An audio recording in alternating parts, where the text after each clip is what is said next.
পাকিস্তানিদের শোষণ থেকে মুক্ত হওয়ার জন্য, পাকিস্তানিরা যে বৈষম্য করেছিল সেই বৈষম্য থেকে মুক্ত হওয়ার জন্য ৭১ স্বাধীনতা অর্জন করেছিল বাংলাদেশবাসী। কিন্তু মানুষের স্বাধীনতা অর্জিত হয়নি। আমরা একটা ভূখণ্ড পেয়েছিলাম, কিন্তু মানুষের স্বাধীনতা হয়নি, ঠিক কিনা? প্রিয় ভাইরা আমার, বাংলাদেশ স্বাধীন হয়ে গেল, পর পর সরকারের আসলো, সারা বাংলাদেশের কিছু কিছু জায়গায় উন্নয়ন করলেও পুনরায় রংপুর বিভাগের সঙ্গে, রংপুর অঞ্চলের মানুষের সঙ্গে বৈষম্য করা হলো, ঠিক কিনা? এই বৈষম্যের শিকার হতে হতে এক পর্যায়ে ৯০ সালে এসে গণঅভ্যুত্থানের ভিতর দিয়ে শৈল শাসকের পতনের পর গণতান্ত্রিক ধারায় বাংলাদেশ পরিচালিত হওয়ার মানুষের যে আশা নিয়ে গণতান্ত্রিক ধারায় ফিরল। কিন্তু তারপরে আমরা কি দেখলাম? আবার সেই নির্বাচনের কার্যকরী ষড়যন্ত্র, আবার সেই ভোটের ব্যালট বাক্স চিন্তায়, আবার সেই বাংলার নির্বাচন যে তত্ত্বাবধায়ক সরকারের মাধ্যমে ক্ষমতায় এসেছিল, সেই তত্ত্বাবধায়ক সরকার আবার বাতিল করে একটা কার্যকরী নির্বাচন করার চেষ্টা করেছিল, ঠিক কিনা? ফলশ্রুতিতে এই দেশবাসী আন্দোলন করে নতুন করে কেয়ারটেকার সরকার এসেছিল।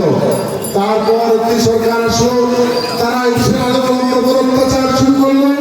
পরবর্তীতে আশার আলো দেখে মানুষ, শুরুতেই বলেছি সম্মানিত ভাইরা, আমরা মনে করি পরবর্তীতে মানুষ আশার আলো নিয়ে আসলেন, নতুন একটি সরকার। কিন্তু সেই সরকারের আমাদের একটি পর্যায়ে শুরু হয়ে গেল। সেই সরকারের সামান্য একটি অংশ জামাত ইসলামী থাকলেও, প্রধানমন্ত্রী থাকলেও, বেশিরভাগ জায়গায় ডমিনেট যারা করেছিল তারাও বাংলাদেশকে নতুন করে দুর্নীতিতে নিয়ে গেল, ঠিক কিনা? যদিও আমাদের প্রধানমন্ত্রী আলিয়াসান মোহাম্মদ মুজাহিদ শহীদ বাংলাদেশ রহমান নিজামী তারা সততার পরিচয় দিয়েছিল। আবার একটি সরকার আসলো, তারা এই দেশে ভোটটা বন্ধ করে দিল। দিনের ভোট রাতে করলো, আমিটামি নির্বাচন করলো, একতরফা নির্বাচনের মাধ্যমে বাংলাদেশের ভোটের সংস্কৃতিকে ধ্বংস করে দিল, ঠিক কিনা? প্রিয় ভাইয়েরা আমার, কিন্তু ঘুরে ফিরে একটা রংপুরের সাথে বঞ্চনা। এই রংপুরের সাথে বঞ্চনায় সর্বশেষ ২৪ জুলাইয়ে বৈষম্যহীন বাংলাদেশের স্বপ্ন দেখতে গিয়ে রংপুরের শহীদ আবু সাঈদ রক্ত দিয়ে, জীবন দিয়ে বাংলাদেশকে বৈষম্য মুক্ত করার আন্দোলনের নেতৃত্ব দিয়েছে। কিন্তু তারপর যে সরকার গঠিত হলো, রংপুরের সঙ্গে আর একটি বৈষম্য করা হলো, ঠিক কিনা? রংপুরের সাথে কি বৈষম্য হলো? সারা বাংলাদেশ থেকে বিভিন্ন বিভাগ থেকে উপদেষ্টা নিয়োগ দেওয়া হলেও রংপুর বিভাগ থেকে কোনো উপদেষ্টা দেওয়া হলো না। ২৪ আন্দোলনের নেতৃত্ব দিল রংপুরের আবু সাঈদ শহীদ। সেই রংপুর বিভাগের একজন ভাইকেও, আপনার একজন লোককেও উপদেষ্টা পরিষদে দেওয়া হলো না। আমরা দেখতে পেলাম এই ৮ বছরে কুমিল্লা জেলায় একটা মন্ত্রণালয়ের ২৩ কোটি টাকা বরাদ্দ হয়েছে, রংপুর বিভাগের বরাদ্দ নাই। রংপুর বিভাগ তো দূরের কথা, আমাদের এই অঞ্চলে বড় কোনো ধরনের বরাদ্দ এগুলোকে পাওয়া যায়নি, ঠিক কিনা? তিস্তা মহাপরিকল্পনা নিয়ে, তিস্তা নদী নিয়ে এদেশে তারা রাষ্ট্রীয় ক্ষমতায় এসেছিল, সকলেই রাজনীতি করেছে। কিন্তু তিস্তা পাড়ের মানুষের ভাগ্যের পরিবর্তনের জন্য কোন উদ্যোগ কেউই গ্রহণ করে নাই। তিস্তার পানির জন্য রাজনীতি হয় ঢাকায়, কিন্তু ইন্ডিয়ার সঙ্গে যখন মিছিলে যাওয়া, ইন্ডিয়ার সঙ্গে যখন মিটিংয়ে যাওয়া হয়, তিস্তার ন্যায্য ইচ্ছা পানির জন্য বার্গেনিংয়ের কোন সরকারি ভূমিকা রাখে নাই, ঠিক কিনা? নতজানু পররাষ্ট্রনীতির কারণে আমাদের তিস্তা নদী এখন মরুভূমিতে রূপান্তরিত হয়েছে। আবার বর্ষার সময় আমাদের মরণ ফাঁদ হয়েছে, ঠিক কিনা? আমরা মনে করি রংপুরের সঙ্গে বারবার প্রতারণা করা হয়। রংপুরের মধ্যে লালমনিরহাট, আর লালমনিরহাটের মধ্যে আমাদের আদিতবাড়ি কালীগঞ্জ। আমাদের কালীগঞ্জ আদিতবাড়িতে কি হয়েছে? গত ৫৩ বছরে আপনাদের পরিবারের লোকজনদেরকে সরকারের উদ্যোগে কিংবা এখানে যারা এমপি নির্বাচিত হয়েছিল তাদের উদ্যোগে কোনো কাজ দিয়েছিল? বলেন সবাই, কাজ দিয়েছিল? হ্যাঁ না না? না, হ্যাঁ না না? আপনারা কৃষকেরা তাদের ন্যায্য অধিকার পেয়েছিলেন? কৃষকেরা তার বরাদ্দ পেয়েছিলেন? সঠিক সময় সার পেয়েছিলেন? সার ন্যায্য মূল্যে হাসপাতালে সঠিক চিকিৎসা আছে? আপনাদের সন্তানদের, আমাদের মেধাবী ছাত্রছাত্রীদের পড়াশোনার ক্ষেত্রে রাষ্ট্রীয় পৃষ্ঠপোষকতা কিংবা রাজনৈতিক দলগুলোর পৃষ্ঠপোষকতা কিংবা এমপিদের কোন পৃষ্ঠপোষকতা ছিল? আমাদের নারীদের পুনর্বাসন ছিল? নারীদের কর্মক্ষেত্র তৈরি করেছে? কিন্তু এখন দিকে যদি প্রশ্ন করি, যারা এমপি ছিল তাদের সম্পদ হাজার গুণ বাড়ছে কিনা? তাদের ছেলে মেয়েদের বড় বড় চাকরি হয়েছে কিনা? তাদের গোষ্ঠীর লোকের সম্পদ বাড়ছে কিনা? তাদের পরিবারের লোককে বিদেশে লেখাপড়া পাঠাইছে কিনা? তাদের চিকিৎসার জন্য বিদেশে যায় কিনা? প্রিয় ভাইরা আমার, এই 53 বছরের কালীগঞ্জ আদিম বাড়িতে যারা নির্বাচিত হলেন, যে জনগণের ভোটে নির্বাচিত হলেন, সেই জনগণের চিকিৎসা, সেই জনগণের শিক্ষা, সেই যুবকদের কর্মসংস্থান, সেই নারীদের কর্মসংস্থান এবং কৃষকদের দিকে কেউ চোখ তুলে তাকায় না, কিন্তু তারা সেটা ভোগ করেছে। সম্মানিত ভাইরা, আমরা বলতে চাই, আমরা যদি নির্বাচিত হই, সবার আগে কালীগঞ্জ আদিম বাড়িতে 1.5 লক্ষ যুবক যুবতী, এখন 1.5 লক্ষ যুবক যুবতীর 3 লক্ষ হাত, এই 3 লক্ষ হাতকে আমরা কাজের হাত বাড়াতে চাই। এই 3 লক্ষ হাতে আমরা কাজ দিতে চাই। আপনি বাংলাদেশের মধ্যে সবচেয়ে কম রেমিটেন্স আহরণকারী জেলার নাম লালমনিরহাট। আপনি এখন গুগলে সার্চ দেন যে সবচেয়ে কম রেমিটেন্স আহরণকারী জেলার নাম কি, এটার নাম লালমনিরহাট। এটার মধ্যে যদি সবচেয়ে কম খুঁজি আমরা, সবচেয়ে কম বিদেশে থাকে কালীগঞ্জ আদিম বাড়িতে। ঠিক কিনা? প্রিয় ভাইরা আমার, কেউ পৃষ্ঠপোষকতা দেয় না। আপনার ছেলে বিদেশে পড়ুক, এটা এমপি মন্ত্রীরা চায় না। তারা মনে করেছে তারা এমপি, এক সময় তাদের ছেলে এমপি হবে, তারপর তাদের নাতি এমপি হবে। আর আপনি এখন আব্দুর রহমান, আপনি রিক্সা চালান, ভবিষ্যতে আপনার ছেলে রিক্সা চালাবে, তারপরে আপনার নাতি রিক্সা চালাবে। ঠিক কিনা? প্রিয় ভাইরা আমার, এই বাংলাদেশ আমরা চাই না, এই বৈষম্যের বাংলাদেশ আমরা চাই না। আগামী দিনে যারা রিক্সা চালক, তার ছেলে যদি মেধাবী হয়, যোগ্য হয়, সে হবে কালীগঞ্জ আদিম বাড়ির এমপি, সে হবে কালীগঞ্জের চেয়ারম্যান, সে হবে চরমলার চেয়ারম্যান। ঠিক না? আমরা আগামী দিনে এই বৈষম্য দূর করতে চাই। সম্মানিত ভাইরা, আমরা এখানে প্রায় 4,26,000 ভোটার। এই 4,26,000 ভোটারের মধ্যে 2% মানুষকে, মিনিমাম 2% মানুষকে আগামী দিনে বৈদেশিক রেমিটেন্স অর্জন যেন করতে পারে, সেই সহযোগিতা আমরা দেবো ইনশাআল্লাহ। আমরা বলতে চাই, এখান থেকে যারা বিদেশে যাওয়ার মতো তাদেরকে ট্রেনিং দিয়ে আমরা বিদেশে পাঠাবো ইনশাআল্লাহ। আর যারা দেশে থাকার মতো তাদেরকে আমরা কম্পিউটারের প্রশিক্ষণ দিয়ে তাদেরকে আমরা ফ্রিল্যান্সিং শেখাবো। ফ্রিল্যান্সিং করে বাড়িতে বসে থেকে তারা বৈদেশিক রেমিটেন্স অর্জন করবে ইনশাআল্লাহ। প্রিয় ভাইয়েরা আমার, আমরা যুবকদেরকে বলতে চাই, প্রিয় যুবকেরা, আপনারা কাজ চান কিনা? কাজ চান কিনা? আমরা রাজনৈতিক হাতিয়ার হইতে চাই না। এই যুবকদেরকে রাজনৈতিক হাতিয়ার হিসেবে ব্যবহার করা হয়। ঠিক কিনা? তাদের দ্বারা মিছিল করানো হয়, তাদের দ্বারা মিটিং করানো হয়, তাদের দ্বারা প্রয়োজনে মারামারি করানো হয়, তাদের দ্বারা ভোট চুরি করা হয়। ঠিক কিনা? কিন্তু যুবকদেরকে কাজ দেয়নি। এখন বলতে পারেন, ভাই আপনি এমপি হলে কি জামাতের লোকজনকে দেখে দেখে কাজ দেবেন কিনা? না, আমরা জামাতের পক্ষে এমপিতে দাঁড়িয়েছি। আল্লাহ তাআলা যদি দায়িত্ব দেন, আপনারা যদি ভোট দেন, আমরা এমপি হওয়ার পর জামাতের এমপি থাকবো না। আমরা সকল দলের, সকল পথের, সকল মতের মানুষের এমপি হবো ইনশাআল্লাহ। আমরা বলেছি, যারা বিএনপির ভাইরা রয়েছে, আমরা এমপি নির্বাচিত হলে আমরা আপনাদের উপকার করব।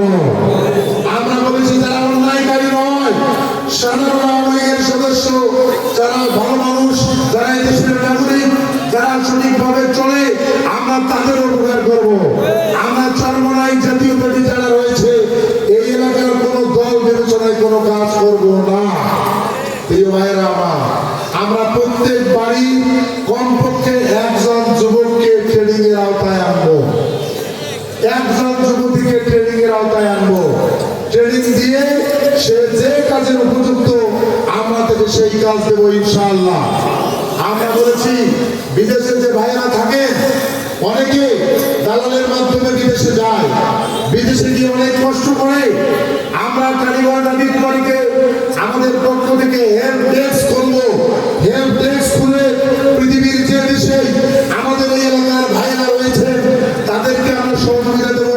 যে যেখানে যে সমস্যায় পড়ুক না কেন, দূতাবাসের মাধ্যমে তাদের সহযোগিতা দিয়ে তাদের সমস্যার আমরা সমাধান করবো ইনশাআল্লাহ। সম্মানিত ভাইয়েরা, আমরা বলেছি কৃষক যারা বাংলাদেশ বাঁচিয়ে রেখেছে, কৃষকেরা হাতে সোনা ফলায়, সেই সোনা খেয়ে আমাদের দেশের মানুষেরা বেঁচে থাকে, ঠিক না? বারবার কৃষকেরা বঞ্চিত হয়। এখন কৃষকেরা এখনো সার ঠিকঠাক পাচ্ছে না, ঠিক না? কারা মজুত করেন এদেশের মানুষ জানে। এদেশের মানুষ কোন স্বৈরাচারকে কখনোই গ্রহণ করে নাই, ঠিক না?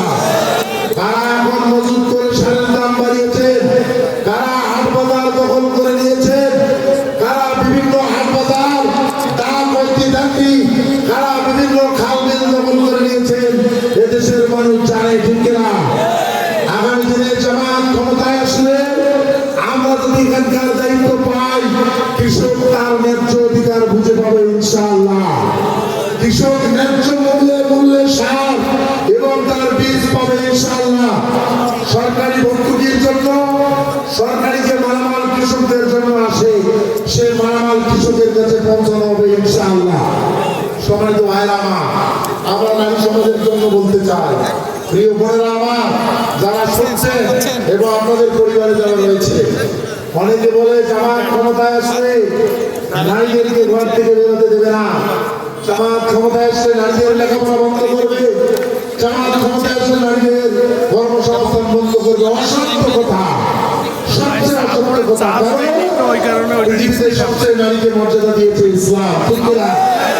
এরা বোকা। জামাত ইসলামের বর্তমান আমির ডাক্তার শফিকুর রহমান, তার স্ত্রী একজন ডাক্তার, ঠিক না? জামাত ইসলামের নায়েবে আমির ডাক্তার আব্দুল্লাহ মোহাম্মদ তাহের, তিনি ডাক্তার, তার স্ত্রী ডাক্তার, তার সন্তান ডাক্তার, ঠিক না? সুতরাং প্রমাণ হয় এখান থেকে প্রমাণিত হয় যে জামাত ইসলামী রাষ্ট্র দায়িত্বে আসলে নারীদের কাজের ক্ষেত্র আরো বাড়বে, ঠিক না? প্রিয় ভাইরা আমার, আমরা বলতে চাই এই আসনের জন্য আমরা যদি নির্বাচিত হই, কালীগঞ্জ আদিত বাড়িতে দুরারোগ্য ব্যক্তিতে আক্রান্ত অসহায় হতদরিদ্র নারীদেরকে আমরা নারী ডাক্তার দিয়ে সহযোগিতা দেব। আমরা বলেছি আমরা এখানে যে সমস্ত নারীরা উদ্যোক্তা হতে চায়, যারা চাকরি করতে চায়, যারা নিজেরা কর্মসংস্থান তৈরি করতে চায়, আমরা তাদেরকে ট্রেনিং এবং সহযোগিতা দেবো ইনশাআল্লাহ। আমরা বলেছি সমস্ত নারীরা নির্যাতিত পারিবারিক কিংবা সামাজিক এই নির্যাতিত নারীদেরকে আমরা সহযোগিতা দেবো ইনশাআল্লাহ। আমি ছাত্র ভাই বোনদেরকে বলতে চাই, আমাদের এই কালীগঞ্জ আদিত বাড়িতে 20 জন ছাত্রছাত্রী ও বিদেশি বিশ্ববিদ্যালয়ে পড়ে না। আমাদের এখানে যারা মেধাবী অসহায় হতদরিদ্র বাংলাদেশের বিশ্ববিদ্যালয় মেডিকেল বুয়েটে পড়ার জন্য এমপি বা রাজনৈতিক দলগুলোর কোনো পৃষ্ঠপোষকতা ছিল না। আমরা নির্বাচিত হলে আলাদা করে ইন্টারমিডিয়েটে পাশ করার পর থেকেই মেধাবী স্টুডেন্টদেরকে কিভাবে বিশ্ববিদ্যালয়ে পড়া যাবে, কিভাবে তার রেজাল্ট ভালো হবে, কিভাবে বিদেশি বিশ্ববিদ্যালয়ে স্কলারশিপ নিয়ে পড়াশোনা করা যাবে, আমরা ছাত্রছাত্রী ভাইদেরকে সেই কাউন্সিলিং এর মাধ্যমে সেই সহযোগিতা দেবো ইনশাআল্লাহ। আমি বলতে চাই, আমরা যদি নির্বাচিত হই, আল্লাহ তাআলা যদি আমাদেরকে দায়িত্ব দেয়, দুর্নীতি আমরা চিরতরে বন্ধ করবো ইনশাআল্লাহ।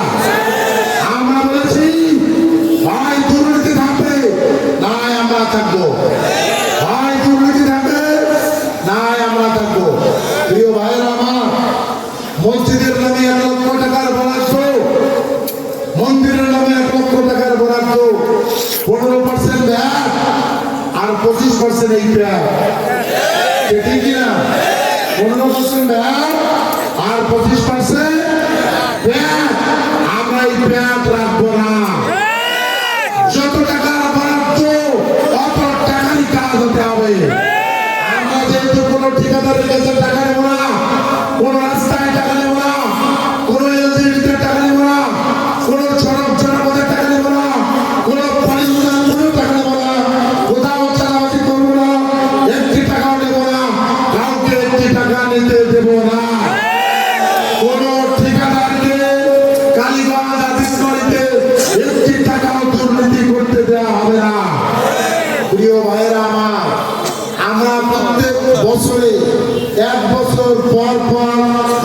6 মাস অন্তর অন্তর গণশুনানি করব। কি করব? গণশুনানি করব। এলাকায় যা উন্নয়ন হয়েছে, এইখানে দুর্নীতি হয়েছে কি না, কোন রাস্তা, কোন মসজিদ, কোন বিল্ডিং, কোন স্কুল, কোনটা কাজ হয়েছে, দুর্নীতি হয়েছে কি না, এ বিষয়ে গণশুনানি হবে। এমপিদেরকে জনগণের মুখোমুখি হতে হবে।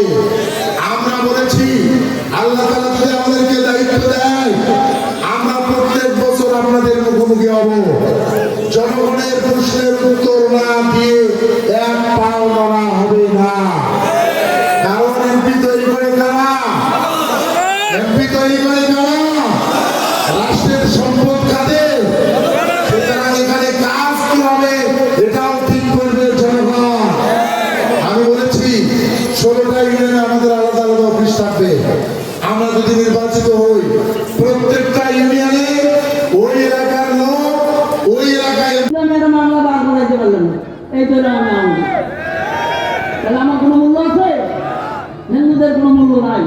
তা আপনারা এই গাড়ি পাল্লা না খায় ভোট দিয়ে লালু ভাইকে সংসদে দেওয়ার জন্য আপনারা এই 5টা 8টার সাথে 5টা সম্পর্ক করেন, দেখবেন যে আর অপকর্ম হয় না।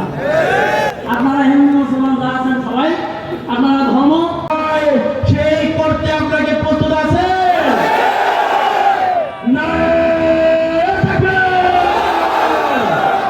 আপনাদের প্রতি দাবি রেখে যেতে চাই, আমরা আপনাদের ভ্যানিগার্ড হব, আপনাদের বডিগার্ড হব।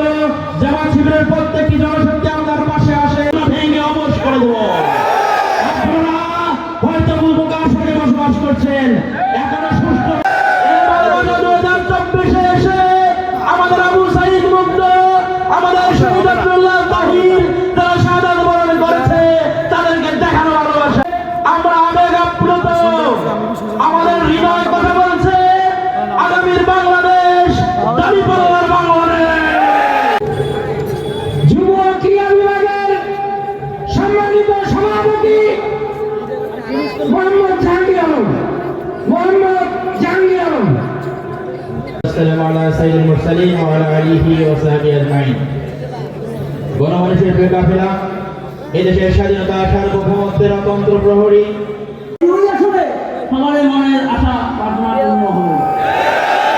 কারণ এই মধুর পেন এখন রাস্তাঘাটে চলছে ভাই, ঘরে হয় না। আপনারা এই বাংলাদেশ জামাত ইসলাম নারীবান্ধব মার্কায় ভোট দেন, আমি এই রাস্তাঘাট ট্রেন ভরসা বন্ধ করে দেব। হিন্দু ভাইয়া আপনাদেরকে এইভাবে আমি বুঝে দিচ্ছি, আপনারা দেখেন যে আমি এতটুকু মানুষ, আমার সে এত বড় একটা পথ দেওয়া তার সম্ভব নয়। কিন্তু আমি আমার ভেয়ে গেছি, তুমি কথা বলবে কেন? ওদের কথা বলা কিন্তু এইটা বুক খুলিয়া আপনারা বলতে পারেন, সেটা কিন্তু উনি বুঝিয়ে দিয়েছিল। তা আমি আমার হিন্দু ভাইদেরকে সবিনয় অনুরোধ করে বলবো, আমরা যদি বলতে পারি যে আমরা জামাত করে ভোট দেয়, এই গাড়ি পাল্লা এটাই তো আমরা ভোট দিই।